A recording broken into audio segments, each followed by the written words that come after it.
여러분 안녕하십니까? 오늘은 도서관을 메타 디자인하다 제4편 공간을 이야기하되 제 세 번째 챕터 그 중에 네 번째 시간 토론, 독서클럽, 스터디룸에 대해서 얘기를 할 겁니다.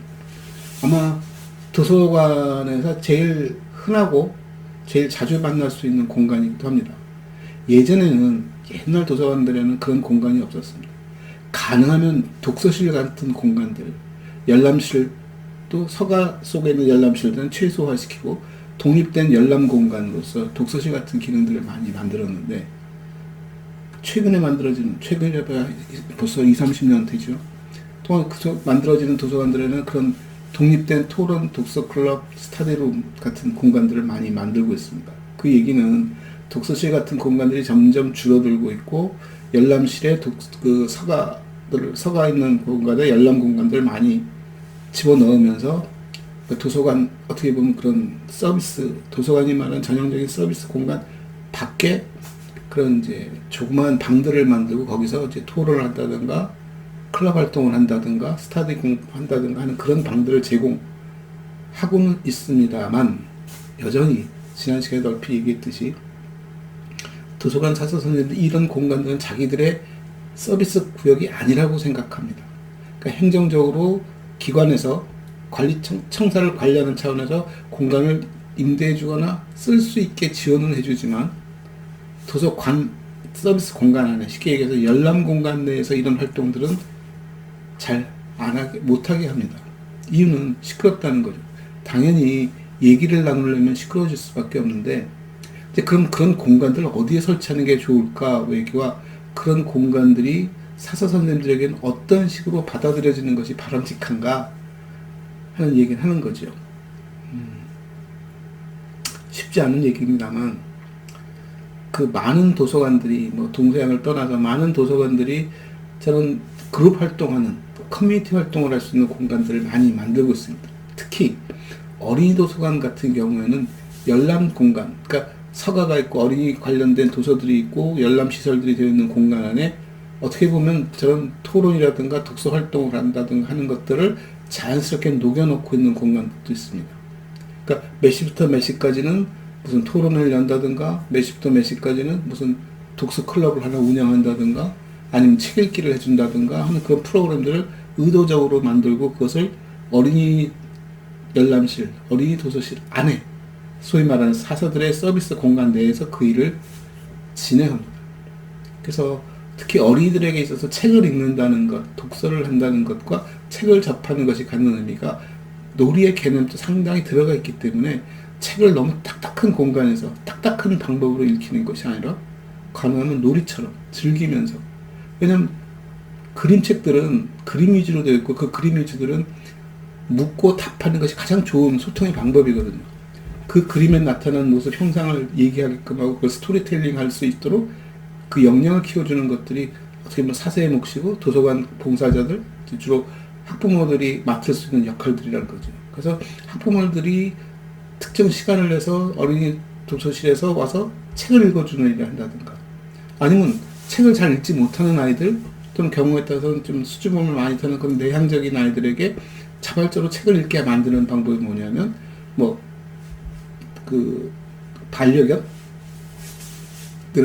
반려견에게 책을 읽어주는 어떤 그런 시간을 만들어준다든가 해서 반려견을 앞에 놓고 사람을 마주 놓고 다른 동료 친구들을 놓고 얘기하기는 참 불편하고 힘들어해도 반려견을 붙잡고 자기가 읽어주고 싶은 책을 읽어주고 서가에 가서 책을 빼다 놓고 읽어주는 작업들. 그런데 선생님이 그런 얘기를 해주겠죠. 저 반려견에게 어떤 책을 읽어주면 좋을까? 왜 그런 책을 읽어주려고 하지? 그래서 동기부여도 하고 어린이들이 좀 생각할 수 있는 시간을 갖게 하고 그래서 그런 활동들을 자연스럽게 끌고 갈 수 있게끔 만드는 것이 어린이 도서관에서 굉장히 중요한 행사 중에 하나일 수 있습니다. 그런 아이들이 성장하면 도서관에 찾아오고 도서관에서 아이들을 만나고 아이들과 책을 읽고 책을 읽은 다음에 그 다음에 독후 활동들에 대해서 글을 쓰는 것만 있는 것이 아니라 독후화, 그림도 그릴 수 있는 것이고 그래서 우리가 다음 시간에 얘기할 휴식이나 놀이 공간 등등이 그런 공간으로 충분히 활용되어질 수 있다는 얘기를 드리는 얘기입니다. 그래서 독후 활동으로 얘기를 나눌 수도 있고 그림을 그릴 수도 있고 글을 쓸 수도 있고 경우에 따라서는 연극도 가능하다는 거죠. 그래서 이런 활동들을 할 수 있는 공간, 토론, 독서 클럽, 스터디룸 같은 것들은 지난번에 얘기한 강연이나 공연 또는 메이커 스페이스와는 공간 규모도 좀 다르고 그것을 점유하고 있는 시간대라든가 점유하는 시간들이 굉장히 들쭉날쭉하기 때문에 차라리 이런 공간들은 약간 독립적으로 만들어질 필요가 있다. 그러니까 어떤 커뮤니티를 형성하고 대화가 오고 토론이 되고 하는 큰 공청회 같은 그런 어떤 강연 같은 그런 행사가 아닌 이상은 적절한 조그만 공간들을 만들어서 이용시키고 그런 공간들에서 소음이 발생하지 않도록 좀 방음 시설을 해준다든가 그렇게 장치를 할 수 있다면 그런 공간이 굳이 열람실 바뀔 필요는 없지 않을까 하는 것이죠. 차라리 열람실 안에 반투명한 장치를 해서 밖에 사람들과 안에 사람들이 서로 시각적으로는 공유가 가능한 공간 속에서 아이들이 얘기를 나눌 수 있고 자기들 나름대로 프로젝터를 이용한다든가 영상기 또는 TV, 컴퓨터를 이용해서 영상물을 볼 수도 있는 것이고 얘기를 나눌 수 있는 것이고 경우에 따라서는 뭐 자기들끼리 독서 토론을 할 수도 있겠죠. 심지어 서점, 외국의 서점 같은 데 가보면 서점에서는 책만 서가에 쫙 끼워둔 것이 아니라 서가와 서가 간격을 넓혀놓고 그 사이에 소파를 집어넣고 사람들이 모여서 둘러앉아서 독서 활동들을 지원해주는 그런 서점들도 꽤 많습니다. 그래서 도서관도 공간 일부를 같은 열람 공간 내 한쪽 코너를 제가 대학 다닐 때 저희 학교 레퍼런스들이죠. 레퍼런스 지금도 기억나게 보면 입구에 그 참고봉사실이라는 방이 들어간 입구 쪽에 보면은 좀 편안한 공간이 있는데 잡지 코너였습니다. 그 저널이라기보다 잡지들, 우리 생활 잡지들, 그런 매거진들을 볼 수 있는 그런 월간, 주간 잡지들을 쭉 쌓아놓고 소파 같은 걸 놔두고 편하게 쉼터 같은 역할을 주는 자리들도 있었다는 거죠. 물론 소음에 뭐 얘기를 하라고 있는 공간은 하지만 좀 편안한 공간을 만들어주는 것들. 특히 어린이 도서관 같은 경우는 뭐 굴러가면서 보는 아이들도 있겠지만 빈백을 설치한다든가 바닥에 카펫을 깔아준다든가 마루처럼 높은 좀 이렇게 공간을 면서 아이들이 좀 위에서 오르고 내리면서 좀 그런 모험적인 부분들 좀 숨을 수 있는 공간도 만들어주고 그렇듯이 어른들이라 하더라도 청소년과 어른들을 대상으로 한다 하더라도 그 공간을 가능하면 좀 유리벽으로 서로 볼 수 있게끔 해주고 그는 이제 치안의 문제도 따르는 것이고 그 속에서 우리가 좀 서로 좀 밝은 서로 그런 권장할 만한 일들을 우리가 같이 운영한다는 속성도 있고요.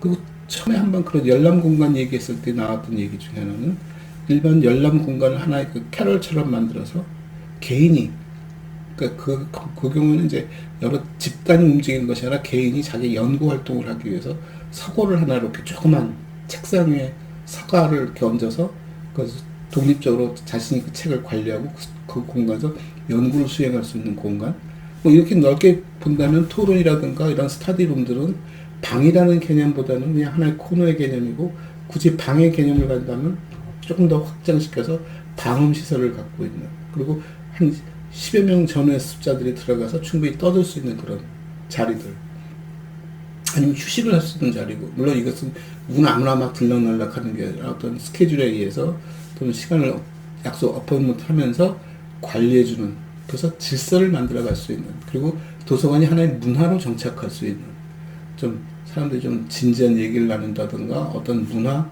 컨텐츠들의 그 사회 문화 교육 이런 모든 정보 지식 컨텐츠들에 관련된 활동들을 도서관에 가면 우리가 충분히 할 수 있어. 심지어 어떤 친구들은 와서 연극 그 메이커 스페이스에 확장된 개념 속으로 연극 활동을 하기 위해서 제 무대에서 발성 연습을 한다든가 무대 연기 연습을 한다든가 하는 것조차도 충분히 다 지원이 가능한 것이고 그 안에 시설을 한다면 그 시설들은 뭐 그렇게 어려운 시설은 아닐 거라고 봅니다. 책걸상들이 놓여 있다든가 프로젝터가 있다든가 스크린을 포함해서 아니면 녹음이나 녹화할 수 있는 시설 장치들이 되어 있다든가 뭐 그 정도를 가지고 충분히 우리가 얘기를 나눌 수 있지 않을까라고 보는 거죠. 그리고 필요하다면 뭐 복사 시설, 복사 기능들 또 우리가 할 수 있겠지만 그것들은 이제 경우에 따라서 필요에 의해서 지역 사회들이 알아서 만들 일인데 근데 왜 이런 것들이 굳이 도서관에 있어야지? 라는 얘기를 하는 거죠. 도서관이 책을 수집하고 보존하고 그걸 대출해주는 것의 역할이 아주 엄밀하게 말하면 그냥 대출해주는, 우리가 와서 물건을 대여받아 오는, 자동차를 대여받았는데 자동차를 그 렌트카 회사에 가서 자동차를 대여받았는데 그 차를 붙잡고 그 자동차 그 렌트 회사 안에서 자동차 운전 연습을 하는 것도 아니고 성능 테스트를 하는 것도 아니지 않습니까? 차를 끌고 도로로 나가는데 굳이 책은 왜 그 공간에서 읽게끔 하지? 과거에 왜 도서관에 그런 열람 공간이 필요했지라고 놓고 본다면 열람 공간이 처음부터 이렇게 조용한 공간은 아니었을 거라고 봅니다. 많은 사람들이 그 열람 공간을 갖는 것은 좀 북적북적거리는 한 백화점 같은 의미? 많은 책을 고르고 그 책을 고른 것을 서로 대화를 나누고 하는 그런 어떤 살롱? 소사이어티? 같은 느낌으로 크지요. 그래서 공공도서관 나오기 이전까지 도서관들은 상당 부분이 다 프라이빗 도서관이었고, 프라이빗 도서관을 가졌다는 것은 소위 그네들이 말하는 귀족사회, 귀족문화 같은 것들이죠. 좀 돈이 있거나, 권위가 있거나, 좀 권력을 가졌거나, 그 지역의 좀 유지라든가, 이런 사람들이 자기들끼리 모여서 자기의 커뮤니티를 구성하고, 소위 그 클럽을 만든 다음에 그 클럽에서 활동하는 살롱 같은, 여성분들이 옛날에 만든 살롱들을 모아서 가십들이 그래서 흘러나온다고 그런 우스갯소리도 많지만, 어떻게 보면 정치, 경제를 논하는 자리들, 거기에 지식이 이제 첨가되면서 지식이 이제 책을 통해서 그 지식을 습득하고 토론하고 나누고, 그럼 자기 자랑일 수도 있고 자기 성장의 한 방편으로 썼겠죠. 그게 이제 공공도서관화 되어지면서 도서관의 모습에서 공공성을 띠기 시작하고, 그 공공성에 띠는 과정에 리터러시, 그 주민들을 그 지역사회가, 그 공간이 또는 그 국가가 지향하는 방향성에 맞는 그런, 어떻게 보면 책을 통한 하나의 프로파간다죠. 선전선동의 좀 기능을 가질 수도 있다고 봅니다.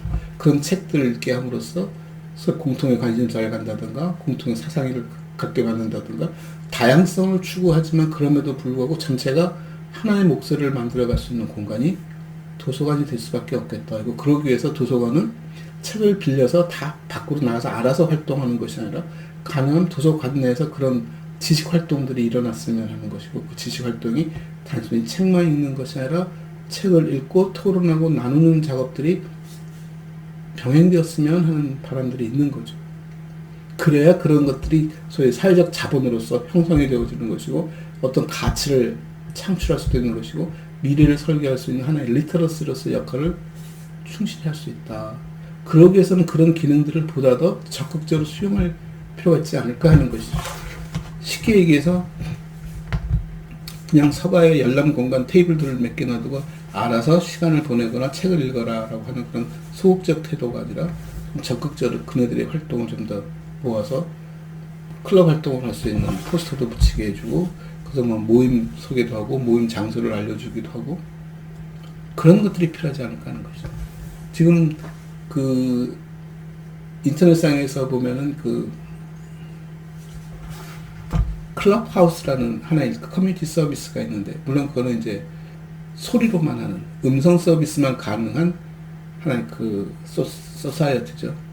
소셜 네트워크를 만들어 놓은 것인데, 거기서 대부분 하는 것들이 뭐냐면 자기를 소개하는 일을 하고 모임을 소개하는 일을 하고 누구든지 참여할 수 있다고 해주고, 참여하면 서로 대화를 할 수 있고, 그 대화를 누구나 들어서 들을 수 있지만 필요하다면 손을 들고 자기도 대화에 참여할 수도 있게 해주는 그런 공간의 개념을 놓고 보면 결국 사람은 그런 커뮤니케이션의 필요성이 있는 것이고, 사람이 사람을 만났을 때 주고받는 얘기들에 필요한 지적 자원, 어떻게 보면 도구적 장치들이 책이 될 수 있는 것이고, 그런 책들을 소장해두고 우리가 모임을 갖는 것은 당연한 일이라고 봅니다.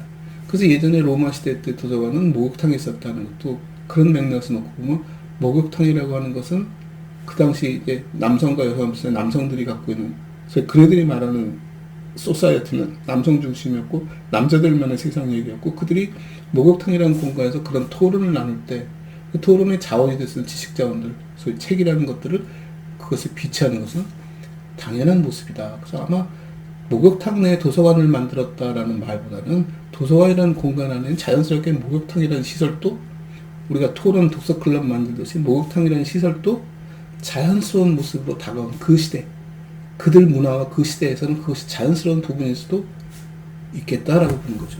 그걸 우리가 좀 잘못 확대 해석하면 뭐냐면, 요즘은 도서관이 이렇게 사회 밀집형으로 다가오면서 뭐 슈퍼마켓에도 도서관을 둘 수 있어 하는데, 이제 슈퍼마켓에 도서관을 두게 되면 도서관의 기능과 의미와 슈퍼마켓의 연동이 잘 되지 않습니다. 유일한 방법이란 뭐냐면 아이들을 데리고 온 부모가 아이들을 도서관에 맡기고 장을 본다는 얘기죠. 그렇게 본다면 맥도날드나 버거킹에 가면은 거기는 어린이 놀이터가 하나 붙어 있고 아이들이 놀게끔 또 해줍니다. 지금 또 웬만한 그 마트라든가 그런 아울렛 같은 데 가보면 놀이시설들이 되어 있고 놀이시설이 바로 장 보는 마트와 붙어 있거든요.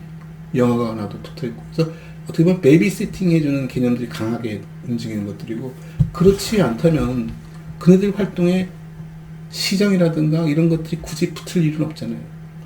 근데 목욕탕은 결국 대화를 할 수 있고 소통을 할 수 있는 공간이 도서관과 붙어 있다는 얘기가 되는 것이고, 그런 맥락에서 놓고 본다면 독서클럽, 스터디룸, 토론 이런 것들은 굉장히 중요한 도서관의 기능 중에 하나이다. 그러니까 도서관이 그것이 부차적으로 운영하는 공간이 아니라 원래는 그것이 주 목적이고 그 목적을 수행하는 과정 속에 책을 자연스럽게 가져다 놓고 있는 거죠. 시장의 주 목적은 물건을 사고 파는 사람들이 모아주는 그 사고 파는 기능이 시장의 주 목적이고, 사고 파는 일을 수월하게 하기 위해서 파는 물건들이 한 자리에 모이게 되고 사는 사람들이 그것을 오게 되는 거죠. 그러니까 그것의 주 기능은 사고 파는 기능이잖아요. 시장이 공간을 많이 가졌다고 해서 시장이 아니라, 공간에 많은 장사치들이 들어와서 시장이 아니라, 그걸 살 수 있는 수요층들이 같이 따라붙어서 거래가 일어날 때 시장이 되는 거죠. 그래서 전통시장하고 백화점하고 또 그런 마트하고 차이점이 뭐니 그러면, 전통시장들은 결제 수단들이 전부 독립적으로 분산되어 있기 때문에 장을 보는 사람들이 장 보는 게 계속 매번 똑같은 프로세스를 반복해가면서 장을 보는 것이고, 마트는 결제 기능들을 한 자리에 묶어줌으로써 장사꾼들은 그 마트 공간 안에 물건을 배열하고 이용자들은 그 마트 안에 들어서 물건을 짓고 나오면서 통합적으로 결제를 하고 그 결제 결과를 상인들에게 나눠주는, 그래서 어떻게 편의성을 제공해 주느냐에 대한 얘기를 하는 것이고, 우리가 인터넷 플랫폼에서 상업적 활동을 하는 것도 가만히 놓고 보면 시장 정보를 한 자리에 모아도 그 시장 정보에서 내가 필요한 물건을 찍을 때 그 물건들이 그 시장에 있느냐라고 물어보면 그렇지 않을 수도 있다는 거죠.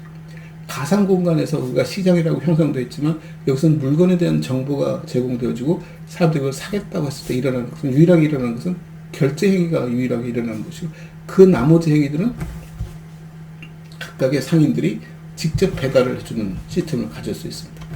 다만 그러다 보니까 내가 예를 들어서 아마존을 운영하고 있는데 아마존에서 지식정, 상업 물건 정보들을 제공해주고 사람들이 그걸 사겠다 해서 내가 판매를 하고는 그 원래 물건을 갖고 있는 사람 보고 저 사람에게 배달해줘 했을 때 그 배달이 제대로 이루어졌는가? 그러니까 불확실해지면 내 신용도까지 영향을 미치기 때문에 가장 손쉬운 방법은 이제 에스크로우라는 방법이죠. 저 사람에게 물건이 전달되어져야 내가 돈을 지불하겠어. 그래서 그런 페이팔 같은 서비스도 발전했고, 그래서 물건 전달 과정에 있어서 좀 누군가가 3자가 개입해서 그 공인 작업을 해주는, 공증 작업을 해주는 작업이 되어지고, 그럼에도 불구하고 물건의 품질이라든가 물건 배달 속도가 마음에 들지 않아서 내가 그런 서비스에 어떤 치명적 손상을 입게 된다면 신용도에, 결국 아마존은 그래서 제일 잘하는 게 뭐냐면 그 중에 잘 팔리는 물건들을 사놓는다든가, 온라인상에 있는 한 장사들이 오프라인에 있는 그 소위 미국에 널려있는 그 아울렛들, 이제 전부 온라인으로 시장에 옮겨지다 보니까 아울렛들이 장사가 안 돼서 이제 문을 폐점하는 가게들이 많은 그 공간을 창고처럼 활용해서 그 지역에서 많이 팔릴 만한 물건을 미리 자기들이 섭외해서 가져다 놓고 다이렉트로 배달해주는, 그러니까 배달 속도를 엄청 높일 뿐만 아니라 품질 관리까지 할 수 있는 것처럼, 도서관이라는 공간은 그네들의 대화 속에서, 그네들의 토론 과정 속에서 적절하게 필요로 하는 자원들을 수집해 놓고, 물론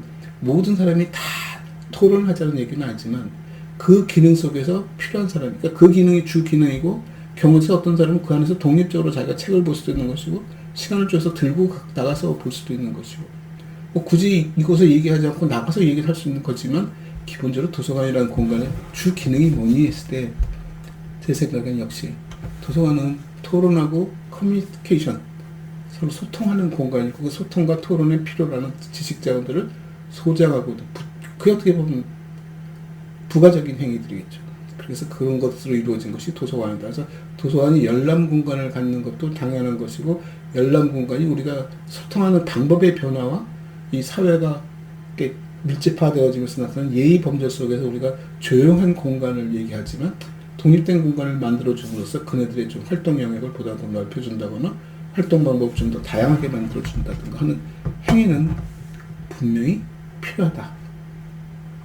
그래서 이 공간에 대한 얘기는 그 필요성에 대한 얘기, 우리가 이걸 어떻게, 특히 사서 선생님들이 저 공간이 그냥 도서관이 갖고 있는 어떻게 보면 부차적인 공간, 우리가 갖고 있는 책이야.